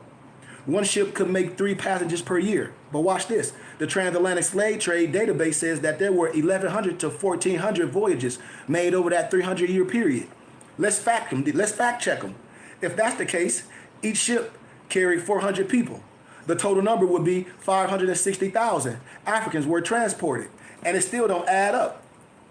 We already know that 83% of all Americans with African ancestry have Native American Indian blood or Native American blood, and the Native American tribes helped slaves escape, or were Americans with African ancestry already part of the Native Americans. Watch this. After 20 years, the Royal Adventurer, with its 15 ships, had transported between 90,000 and 100,000 slaves. That's a long way from 15 million to 200 million slaves who were supposedly brought to the Americas. Doesn't that leave a little bit over 14 million to 19 million people not accounted for? You ain't ever questioned that? Or was the black-brown birth rate that more accelerated than the white? The calculated median of 15 to 20 million would be 17.5 million. Divide by 400 people, the largest slave vessel, that comes out to 43,750 trips. Can you show a record? Because they all had records in their chattel, as my Malik always break down. Can you show a record where these many trips occur, or the number of trips calculated by the so-called experts? So 27,000 and 35,000 voyages. The same thing happened with the so-called Holocaust in Germany during World War II. 6 million people were supposedly killed, but there are not that many names referenced who died, totaling 6 million. It ain't no disrespect. In fact, the official story had reduced the number to 1 million people. Stewart's synopsis lists these black native tribes: the Washita of Louisiana, the Yamasee of Southeast, Iroquois, Cherokee Indians, Blackfoot, Pequot, Mohegans of Connecticut, the Black Californians, Califans, DeKalb, and California literally means black, after the name of the great Mami, Kali, Queen Khalifa, the Olmecs of Mexico, the Darinite of Panama. See, the story goes over the course of 300 years, from the 16th to the 19th century. The Brazil imported around 4 million slaves, some 40% of the total transatlantic slave trade. The overwhelming majority came from the former Portuguese colony of Angola, located on the Atlantic coast of southern Africa. On July 9th, the United Nations Educational, Scientific, and Cultural Organization, acronym UNESCO, named Vallejo Wharf a World Heritage Site. Y'all remember that? 900,000 enslaved African men, women, and children were held before being sold on the Brazilian slave market. Those who didn't survive the ordeal, who died during the transatlantic journey over some time after arriving at the wharf, were buried in mass graves nearby. Mexico claims African slaves as well. A total of 186,766 Africans were imported into Mexico during the 300 years of the Spanish slave trade. Looking at the appearance of modern Mexicans, it becomes clear that the now just made up the number without any proof or evidence of the veracity of these claims. There is no way that 186,766,000 black-skinned Mongols could be responsible for the pigmented side of well over 100 million light and dark-skinned mestizos. The American Negro, or the Indian, or the Blackmore, or the Mongolian Tartarian is the oldest man on Earth. The oldest chromosome on Earth was found in a man from South Carolina and is unrelated to African lineage. There are more pyramids in the Americas than anywhere else. Y'all gotta know this, y'all. Remember, the Spanish and the Portuguese captured and sold what they call Negro de Terra in European slave markets. The Dutch and English didn't even enter Africa until the late 1700s. Yet slavery started in 1492. Columbus was a Portuguese Moor named Salvator Fernando Zarco, and many of the European monarchs in Europe were also Negroes who came to America as they were being pushed out of Europe by white European Catholics. The conquistadors were sent to the West Indies to destroy the kingdoms of the blacks and reduce them to servitude and slavery. It was known as the Dum Diversis. Y'all remember what I'm saying? Research what I'm telling y'all and see if I'm lying to y'all. And then these preachers talk about they was called, they scholars, but they ain't telling you this. They keeping you as a slave. Research the Dum Diversis and the doctrine of discovery and the Inquisition, and it gave Catholics kingdoms the right to murder, to rape, enslave, and torture all those not under the authority of the Vatican and the Pope. America is the old world, and Columbus called his first voyage the Last Crusade to conquer the Holy Land of Mexico and Peru, which means Peru, or Perhero, or House of Heru, or Jerusalem, aka Jerusalem. It is also known as the navel of the world. Y'all, it was always to destroy the death of the Black Messiah, and they couldn't do it without the help of your own people. They did it to Patrice Lumumba. They tried to assassinate Dick Gregory. What? Teotihuacan means city of Tahuti, or Thot, which became Mexico City, means the city of Enoch. And that's why they don't want to tell you about the city of Enoch. But how can the Bible that you have in your hand talks about Enoch? And here it is, some jackleg preacher gonna tell you it's not canon. You got to be a fool, because it's 18 missing years of Jesus Yahshua life. And the Bible that everyone have in your hand, I don't care what version, it names all these different books. Over 10 books. And in academia and scholarship, those are prerequisites. Mexico is named for Moses, or Mixi, like Mushe. The Old Testament contains volcanoes, corn, bears, tobacco, all which are native to what? America. Utah is Utah and contains the city of Moab. The Great Salt Lake is the Dead Sea. There are more pyramids in the megalithic structures in the Americas than anywhere else, including the Nile Valley. But the New World Order tells the story backwards. The Negro is the Indian or the copper-colored indigenous people of the Americas, who is actually a redskin. Many think black people are black, yet there are many shades of copper, which is the color of the earth. And if you look in old dictionaries, you will see that nigger, Nigger, and Indian were synonymous, and that the color is simply short for copper color. Why do you think they keep changing or titles from Indian to Negro to color to African American? The Blackmore, the Negro, is the most copied man on the earth. You got to stop saying, oh, the Bible is some white man stuff. That's crap. I just showed you that I can show you that the misnomer black man is the father of civilization proved by the Bible alone. So why would any misnomer Negro that say they somebody dish the biblical scriptures? Clearly you don't know who you are, because you need you're only your 3/5. What was taken from you? Your nationality and your spirituality. Most historians, anthropologists, and scholars, they refer to the Olmecs as the mother culture of pre-Hispanic Mexico. The presence of the Olmecs predates the Mayan civilization by more than 1,500 years, and the Aztecs in Mexico by as many as 2,500 years, which will indeed make the oldest pre-Columbian civilization society in Mesoamerica. Emerging from the jungles of Mexico's southernmost Gulf Coast, the Olmec influence spread through Central America and manifests itself in art, architecture, religious rituals, and other areas. There is enough evidence from architectural digs to support the idea that the Olmec civilization possessed several of the characteristics of a civilization: a social structure, a political structure, and an economic structure, religion, and art. All through the history, you can see this stuff. You can look up the colossal heads. You know? There's so many books. The last of the great Mesoamerican cultures were the Aztecs, and they were a Noto-speaking people who in the 15th and the early 16th century ruled a large empire in what is now central and southern Mexico. And the Aztecs are so-called from the word Aztlan or whiteland, an allusion to their place of origin, possibly in North Mexico. They were also called the Tenochtitlan,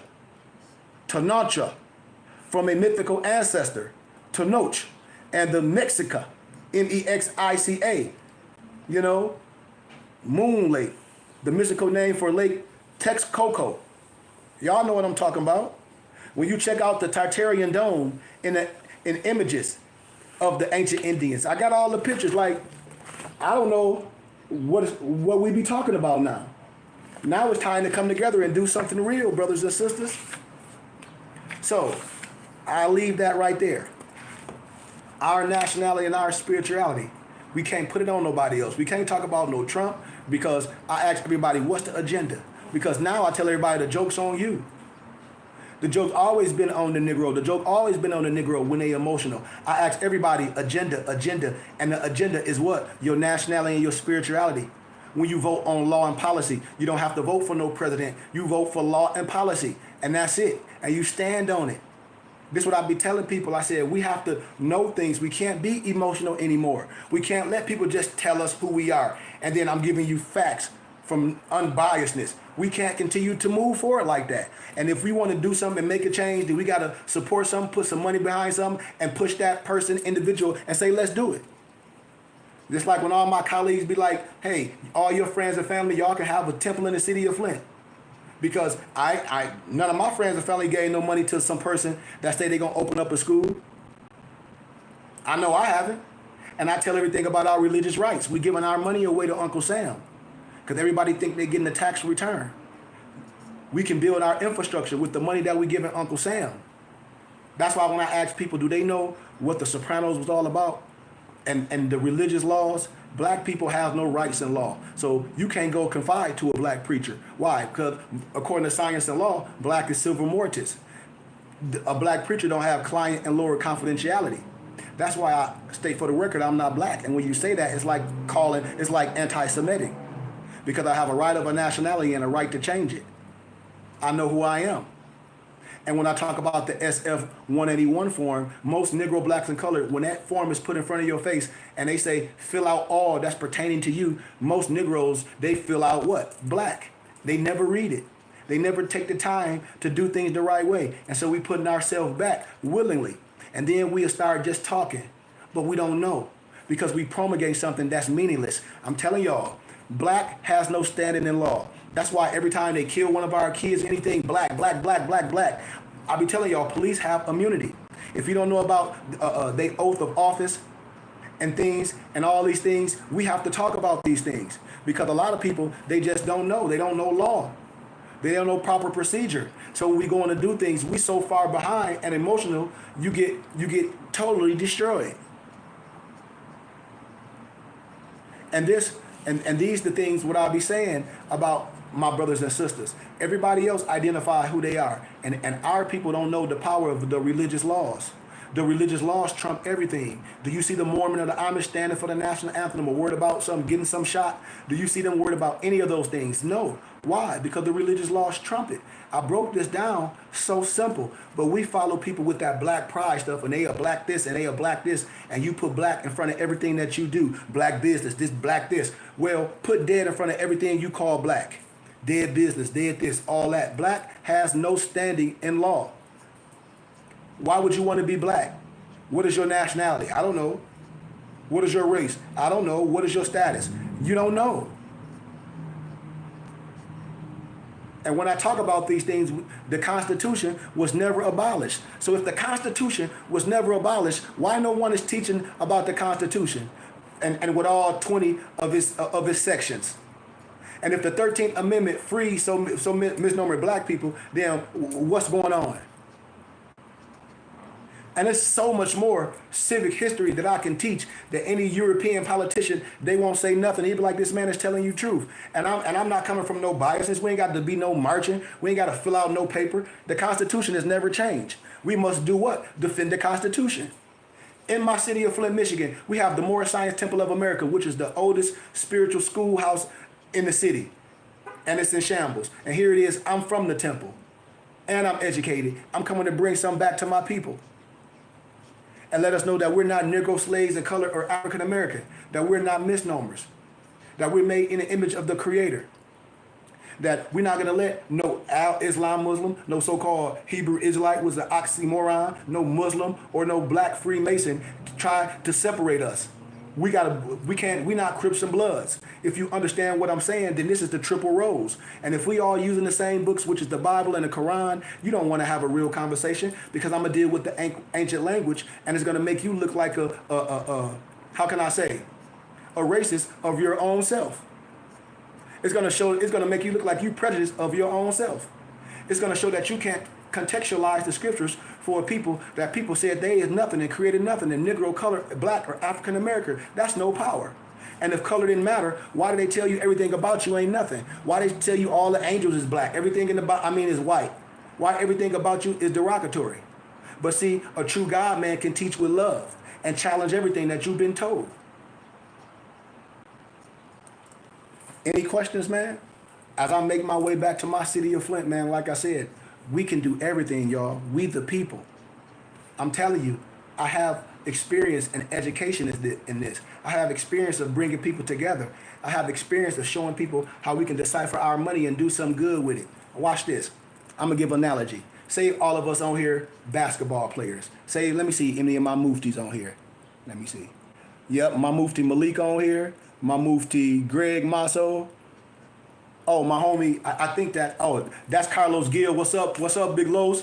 And I think that's my brother. Let me see, did I see another homie on there from my neighborhood? I could have swore I seen my brother Dollar. I could have swore I seen, yep, wait. Oh, my brother Brian. Wait, I could have swore I seen Dollar. Did I see Dollar? Yep, and my brother Virgil. That's one of my brothers, that's one of my brothers. And I say, no matter we see each other every day, we got love for each other. We give our, regardless. Boom. So say you got homies that's athletics, basketball players, and say all y'all, each year, your salary is $10 million a year, right? So you have no deductions. So Each year, let's say your taxes is $1 million. Now it's 10 of my friends. And so each year they owe Uncle Sam $1 million. Now, say y'all stay in the city of California. In the city of California, you say you can give 60% of your earned income before taxes, because that's how you getting taxed. Remember, gross and net. So what they taxing you on? They taxing you on the money before taxes. So is that gross and net? You should know that. In the state of California, you can donate 60% of your earned income to your religious and charitable contribution of your choice, and all I have to do is give you a tax-exempt receipt.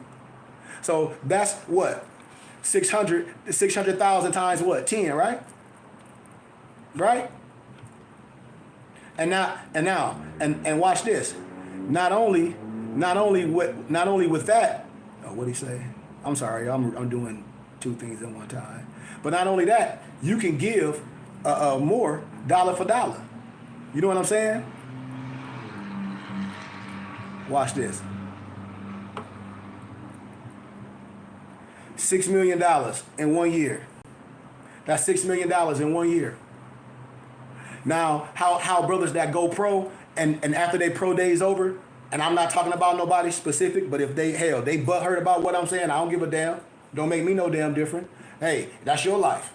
I live my life. If we talk about current events, people be butthurt about real stuff. Shouldn't have did the shit you did. That's like I should have done the stuff I did. I paid for it. It's like whoever did some things, when I was a child, I act like a child. But when I became a man, I put away all childish ways. Point blank. So, what happens with us is when we get a couple dollars, we let these Albion, European, Trilodite, or these Jewish money managers come in and tell us what to do with our money.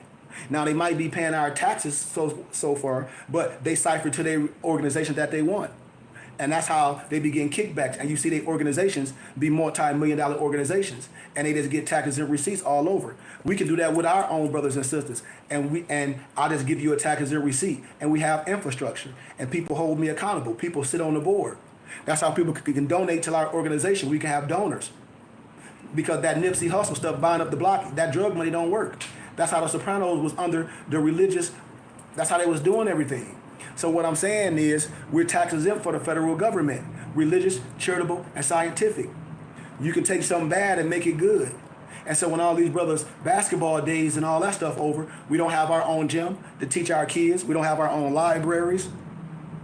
Everything people got to charge because we didn't invest. We got to go to these old people's spiritual houses that they so disconnected to the people that these preachers don't even stay in the neighborhoods. They don't even hang out in the city at night to see the people. I ain't saying you got to be all intoxicated or overindulged, but I'm the people's people.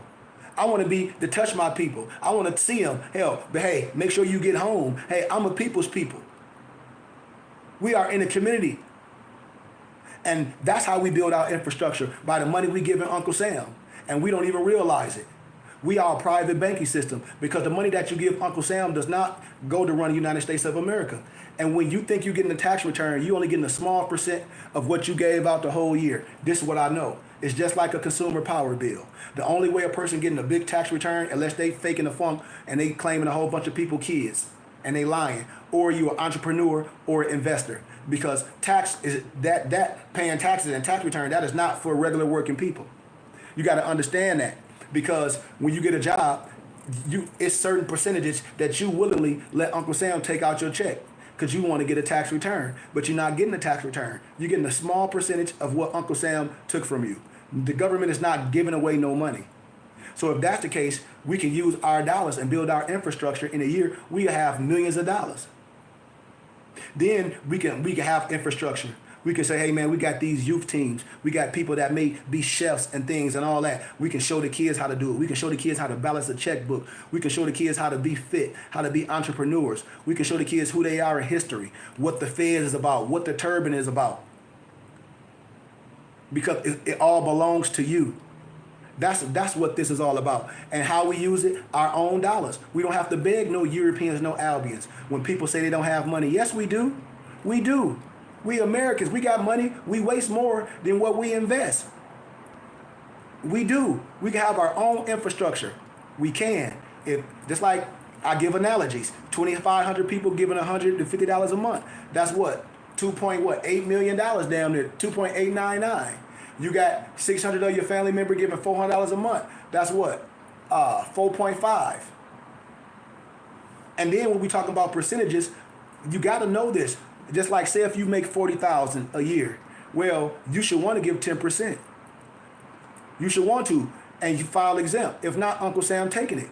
That's why all these rappers and entertainers, when they be saying they spiritual, like Wesley Snipes and all these other people, they get in trouble for tax evasion because they not donating to their charitable contribution of their choice. That's their fault. That's their fault. You know you got to either donate that funds. That's why Oprah give cars away. That's why Drake and them do things. That's why we can build our infrastructure, because it's certain monies and the system is set up a certain way. You're either going to give it to Uncle Sam or you can donate it to your religious and charitable contribution of your choice and get a tax exempt receipt. Now, in different states, it depends on how much you make, the percentage that you have to give to offset your taxes. But when you're working in your church and you can get what? In-kind service. It's so much where our finances can be deciphered and we can build infrastructure. And we don't have to be asking or begging nobody for nothing. Why? Because we have the funds. When it comes down to politics, the mayor and the city councilman, that ain't nothing but a popularity contest. Hell, if a bird can run for the city council and mayor and everybody like the bird and everybody in the city of Flint and that jurisdiction that can vote and they vote for the bird to win. And the bird don't know how to run no city. But the bird to win, why? Because Negroes like the bird. That's what I'm saying. And remember, before we had these misnumbered black politicians, we had Don Williamson. And he was a damn criminal, a crook. I ain't see nobody disrespect that European man. Hell, they had city councilmen that thought that they was going to get a job when he took over. The joke was on him. He didn't get them Negroes nothing. See, this is what I know, because my dad worked for the city and the state. And I used to be around all that stuff as a young man. I've been homeschooled with a lot of stuff. This is why I know, and I read policy. And I say, when we had the Europeans in position, nobody never done this, no crazy stuff to no European. But we be so quick to do this stuff to our own people. And that's why I say we don't love ourselves. I know about accountability, but we are people. I know this people or this person, and that's the mayor, don't want to really hurt the people. But I know people do dumb shit if they dumb. But I know we don't have the same energy with Europeans or Albions or Trelodite, because I know when we had the mayor Don Williamson, and Don Williamson was a gangster and a shyster, ain't nobody do nothing like that. Everybody wanted to work for him. So what I'm saying is, we the people. How many people voted for the mayor? How many people in the city of Flint? How many people actually voted to actually have a voice? Because if I didn't vote and I'm not in the city, then I don't have a voice. If the brother that from Chicago, I don't even know if he's from Chicago, that was down there as an activist in Chicago with the mayor Tiffany Hanner, that here in Flint. If he not voting, what's the purpose of having these people speaking for us and having a voice? Are they making money? Are they making money off the atrocities of the people? Like, you got to tell what's going on. And are we that gullible? Are we that stupid people? We don't see between this propaganda. We don't see this. It's like that's what I tell people. You got to look beyond this stuff, because I know it comes with the territory, and I know, but some stuff is distasteful. We don't act the same way with Europeans. We ain't act that way with George Zimmerman. He's still around. Everybody get on here and act tough with each other and want to kill each other. That's crazy as hell. But we don't have that same energy when people do this to us. We don't go ham, ziggity, boom like that. Because I know it's with the territory. But I know when we put people in positions and it's a popularity vote, and most people that don't understand policy or an agenda, and people just vote on color, that's the problem. And this is what we stuck with. A whole bunch of DEI stuff. A whole bunch of popularity vote. A whole bunch of Negroes that just want to take some pictures on Facebook. And then when the time to run for mayor again, who run for mayor? The same person that was mayor a few years ago, a lady. So all we have is a whole bunch of old refurbished stuff instead of our educators and our scholars like myself and other that's got experience, that got advanced degrees, that can come back and do some good things and have people work with them. And we take over. Because it's still, to me, it's power of the people. I know what's going on with budget, policy, everything. With the city councilman, it ain't nothing but a popularity vote. When people be complaining about a homegirl that went to school with us that played basketball as the city council president, I said, who voted her in? The people. What's her name? Lavelle, I forget her name, Lewis. But the people voted her in. Well, I didn't vote. That's your problem. Whoever voted her in. Who? The people in the city of Flint. What's the majority of people in the city of Flint? Are they melanated? Yep. Did they go to Northern? Yep. Southwestern? Yep. Beecher? Yep. What up? Carmen? Yep. Do they live in the city of Flint? If they voted. So we're talking about people that we know, and parents and grandparents, if they're alive. We talk about people in our generation that voted for the mayor and the city councilman and continue to vote. And no, I don't see nobody go to the city council meetings. I don't watch them all on M Live. I never go down to no shit show like that. I don't watch every single one. When I say everyone, I know where all the money went because I follow the money. I know the budgets and everything. And I tell you, did nobody steal nothing? It's all mismanaged. That's where the money went. It's all mismanaged, and it's almost like kickback.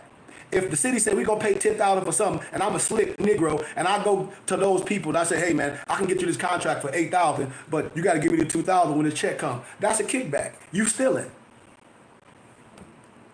I'm telling you, and nothing is getting done. So we got incompetent people in positions that make bad money moves that's not accountable, that you can't ask them where the money and accountability. You know what's some stealing going on. If you got people in positions like preachers and all these uneducated people that's leading the city and don't know how to read budgets and accountability and ain't spiritual and don't know nothing about nothing, what you think is going to happen with a city that's in shambles? What do we think? What do we think? That here it is, somebody from not even our city put a casket in front of the mayor's house. This man wasn't even from the city of Flint. Like I said, I ain't saying what he did was wrong. I ain't, because it all comes with the territory. Am I saying it's tasteless? Hell yeah, I'm saying it's tasteless. Because I wouldn't want nobody to do that to my homeboy or my dad. If he's not doing right in a position, just vote his ass out. But we don't have that same energy with Europeans that done ran us to the ground. We ain't had that in the same position with the governor that was in house, that was running the city with the ground, that changed the water to the freaking Flint River. We ain't do that. We ain't march in front of that man's house. We ain't do that. We ain't threaten none of that. We ain't see people coming, activists, and the internet was out then. Negroes was tight-lipped. But when I told y'all, what do bullies do? They bully people that they think can't fight for themselves. And this is what I tell people. Listen, man, we got to get away with that emotional stuff. If we gonna fight the people of the city of Flint, then we got to bring ourselves back to the city, people like myself and people that want to be a part of the movement, and we fight for our city. We got blood in the city of Flint. These people don't have blood in the city of Flint because we emotionally hurt and we feel a certain way because money was mismanaged. And then we think that's gonna do something. No, what? The power of the people, the vote, putting the right people in position to do things, because the city of Flint have money. You see all the construction going downtown. I'm telling y'all, what's going to happen is going to be just like what Rush Limbaugh said a long time ago.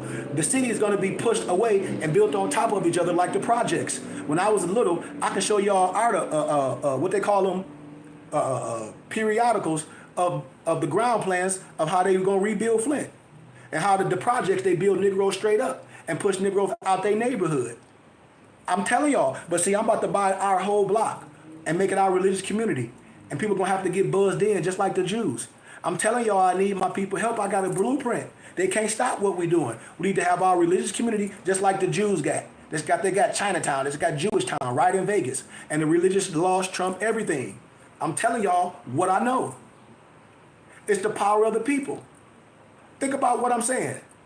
Think about somebody that's speaking up for the city of Flint and they're not even from the city of Flint. And then when people say, well, the city will need help. From an activist?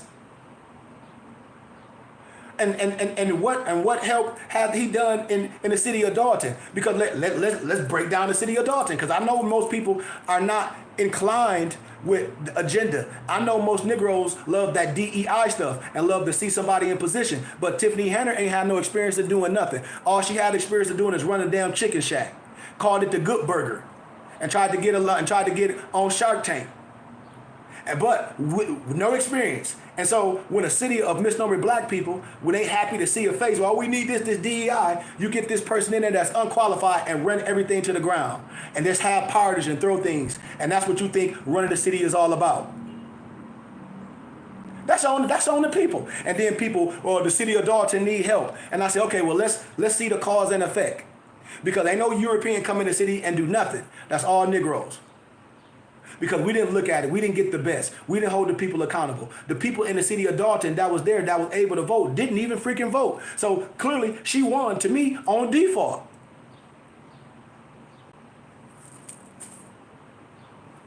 I hope everybody understanding what I'm saying. I don't get emotional with things. Let's deal with the solution. And people don't want to deal with the solution. What they want to do, when they want TikTok videos, want things to go viral. And all we doing is helping that man. All we doing is helping put money in that man's pocket. Is he donating money to the kids? Is he buying backpacks like I do when I come home and fill up backpacks and speak for free and go visit family members and help them out and give my books away for free? No, these people make their money and leave. Just like somebody said, that man that said he was going to open up a school, came to y'all city of Flint, was downtown city of Flint at Churchill's, and all them Negroes you went to school with was all on him like a damn groupie. And he collected that money and left. I said, cause Lou, we don't do nothing for the city. We don't do nothing for the kids. And I said, that's what happened. They know the city of Flint is groupies. And you see all these Negroes taking picture with the person, with showing all their teeth. That's why I be laughing at us. But once again, what's the agenda after all this stuff happened? And everybody say, well, he know what he was in for. Yes. What we gonna do now, people? Who we gonna put to run for the mayor and city councilman? All these different areas. Who we gonna say, no, this was gonna happen? All these people in these areas, are we gonna have block meetings and community meetings? Where? And say, this is what we need to be done? Because we can put the people in position, and then we got to put a couple dollars behind some things to make sure our spiritual base and our national base is understood the same way Europeans do. Because they leader and they spiritual head is not a nigger-tainer. And this what some rapper or some person that we see on social media that's talking out the side of their face on a podcast while we making them rich. We real people, y'all. And this is what I'm telling us. We got to know law and policy. And we got to stop just saying things. And let's come together. Let's talk about these things in our city. Let's ask these people what's their motive. Because I bet you at the end of the day, their motive is to leave. Their motive is to make money. Because they are activists and they on to the next area and to the next area. And this place will be in shambles still with the same mismanaged people in position. Because I keep telling y'all, the vote is nothing but a popularity vote. So if that's the case, we need to get the people or the person or the persons that we say is popular with wisdom, with understanding, and help them win. We can have our own spiritual house, and we all get a tax-exempt receipt to claim on our taxes.